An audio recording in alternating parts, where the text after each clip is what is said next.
O quinto episódio de Anéis de Poder já está entre nós e é um episódio de preparação para a batalha, digamos assim, mas que tem algumas coisas bem interessantes.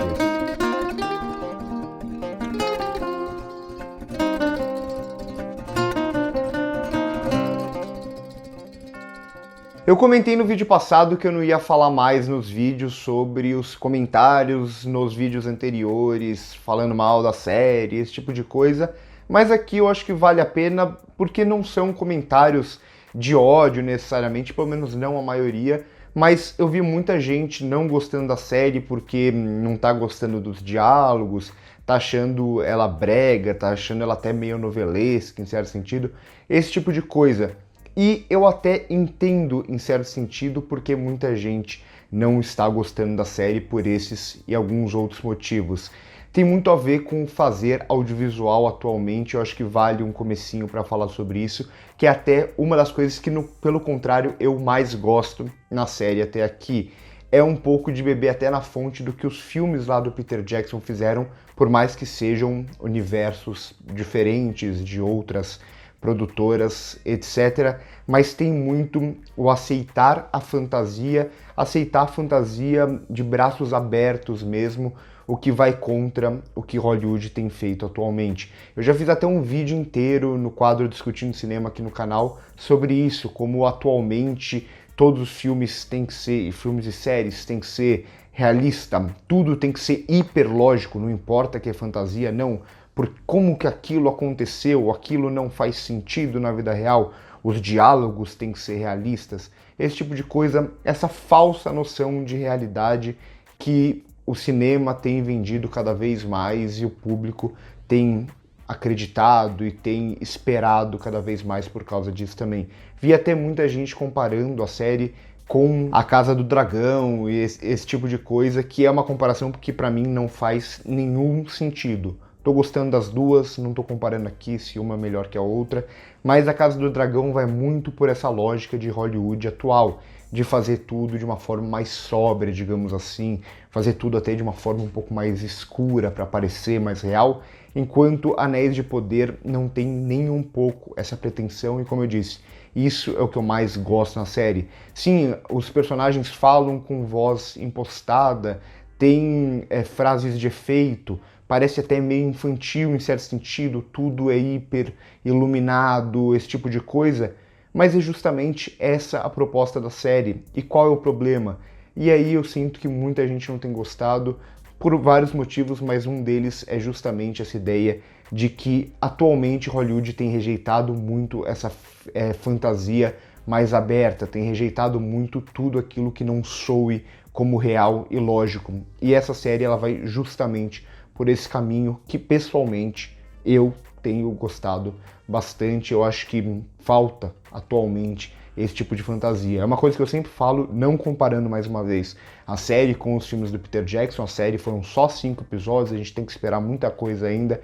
E os filmes do Peter Jackson são os filmes da minha vida, mas eu sempre falo que a linguagem utilizada nos filmes do Peter Jackson, se eles fossem lançados hoje em dia, eles seriam rejeitados pelo público justamente pelos mesmos motivos, seriam chamados de brega, seriam chamados de infantil, iam reclamar dos diálogos, das frases de efeitos e etc. Então vamos dar tempo ao tempo, vamos esperar a série pelo menos terminar a sua primeira temporada para analisá-la como um todo. Claro que sempre é saudável o debate, ninguém precisa gostar de tudo, é o que eu sempre falo, eu mesmo não venho gostando de tudo na série, então a gente pode sempre trocar essa ideia.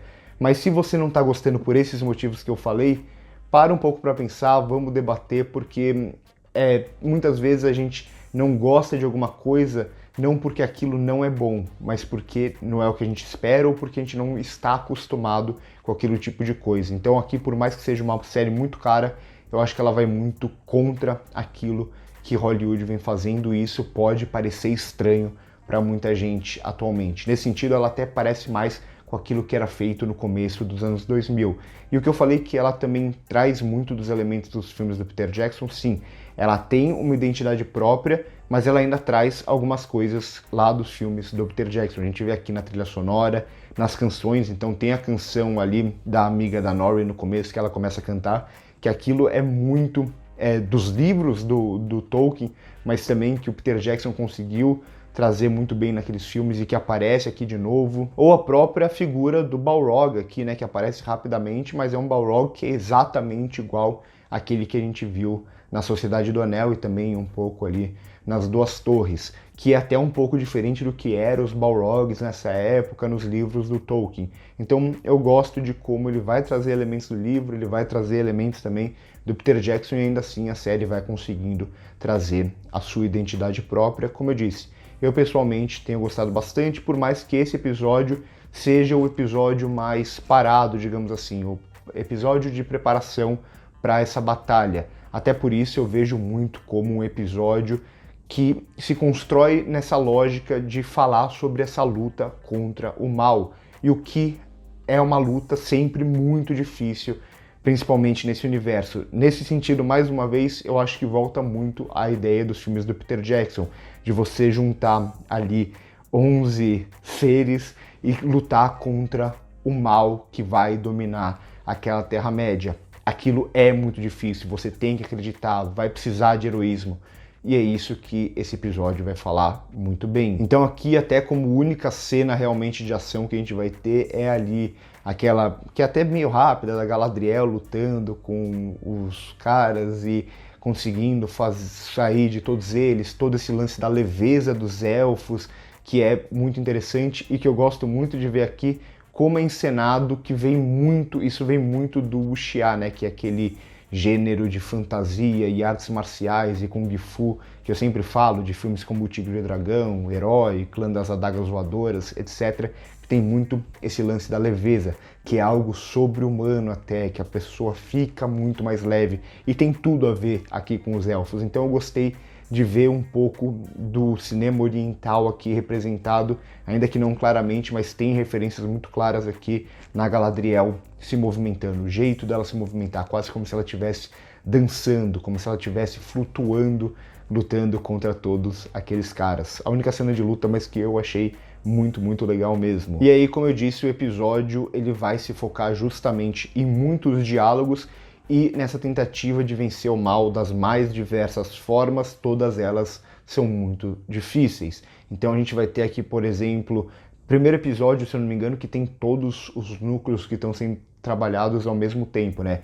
Então a gente vai ter aqui, por exemplo, o Gil-galad contando sobre Mithril pro Elrond e tudo mais. Eu, pessoalmente, estou gostando muito do Elrond aqui da série, tanto do coração dele quanto esse lado mais político de convencimento, mas ao mesmo tempo ele tem uma ética muito própria. Eu acho que é um personagem que tem evoluído bastante na série, eu estou gostando muito dele. Então aqui o Mithril surge como essa possibilidade de lutar contra o mal para os elfos, mas ao mesmo tempo você precisa de uma aliança para isso, que é essa aliança entre os elfos e o anão e os anões, que vai surgir justamente entre o Elrond e o Durin. Outra aliança que vai surgir contra o mal é aquela que a gente já vê se desenhando ali em Númenor, né, dos Númenóreanos, Elendil, Miriel, etc., com a Galadriel, e nesse episódio também o Halbrand sendo convencido pela Galadriel a lutar contra o mal também, por mais que seja muito difícil, por mais que eles sejam até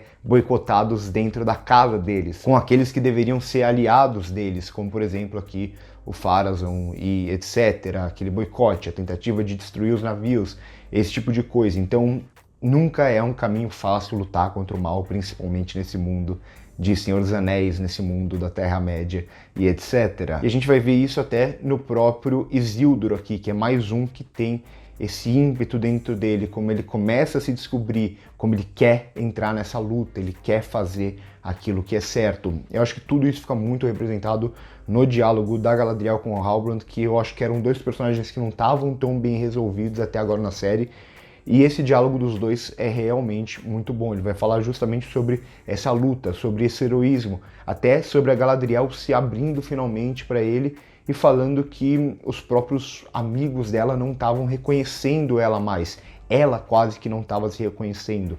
Ela levou isso para um lado tão pessoal que ela começou a se perder. Aquilo começou a tomar conta dela. Então, gosto muito de como eles começam a resolver esses dois personagens e como eles montam também tudo isso essa ideia da batalha, toda a encenação, a luz batendo, esses personagens ganhando uma imponência, os barcos saindo, a Galadriel e o Halbrand agora com a armadura, Elendil também, então achei muito, muito interessante como eles vão construindo isso. A construção de mundo, de forma geral, é muito boa da série. Mas isso vai se resolver até melhor também no núcleo que pra mim era o mais fraco, continua até sendo o mais fraco da série até agora, que é o núcleo ali do Arondir, do Theo, da mãe do Theo, que eu sempre confundo o nome dela, acho que é Browning, alguma coisa assim, que também vai ter, mais uma vez, a mesma discussão de você lutar contra o mal, de você se voltar contra o mal, por mais que você seja a minoria, por mais que vá ser muito difícil, que você vai ter perdas. Então o Arondir, ele vai tentar levar aquelas pessoas a isso, a essa luta. A própria Bronwyn, eu acho que esse é o nome dela, se eu estiver falando errado, me corrijam aqui embaixo, ela vai hesitar em certo sentido, ela já não vê aquela possibilidade mais, ainda mais que eles estão vivendo ali num lugar que aqueles sulistas eles sempre se voltaram a ajudar Sauron, etc. E a gente vai ver até que metade deles vai se voltar mais uma vez para o mal. Continua se mantendo esse mistério de quem é Sauron aqui na série. A série, em alguns momentos, sugere por meio da montagem da possibilidade de ser ali o estranho que tá com os proto-hobbits, com a Nori e tudo mais. Tem um momento específico que fala desse lado sombrio e aí tem um corte que vai direto para ele, é quase como se a montagem estivesse sugerindo que pudesse ser ele mais uma vez. Tem a sugestão mais uma vez, mas eu acho que não, né? A gente já falou sobre isso no episódio passado, de poder ser o Eidar, né? Que o cara ali fala, ah, você é Sauron, não é? Aí ele faz uma cara, fala, mesmo que você não seja, eu vou te seguir, esse tipo de coisa. E mais uma vez a gente vai ter um diálogo que vai ser muito representativo nesse sentido, né? Do Arondir falando justamente isso. Ah, 50% da gente foi embora. Esse é um ponto de vista, mas tem o ponto de vista de quem quer lutar. 50% ainda tá aqui, a gente vai se voltar, a gente é minoria, a gente vai ter essa luta que é muito difícil.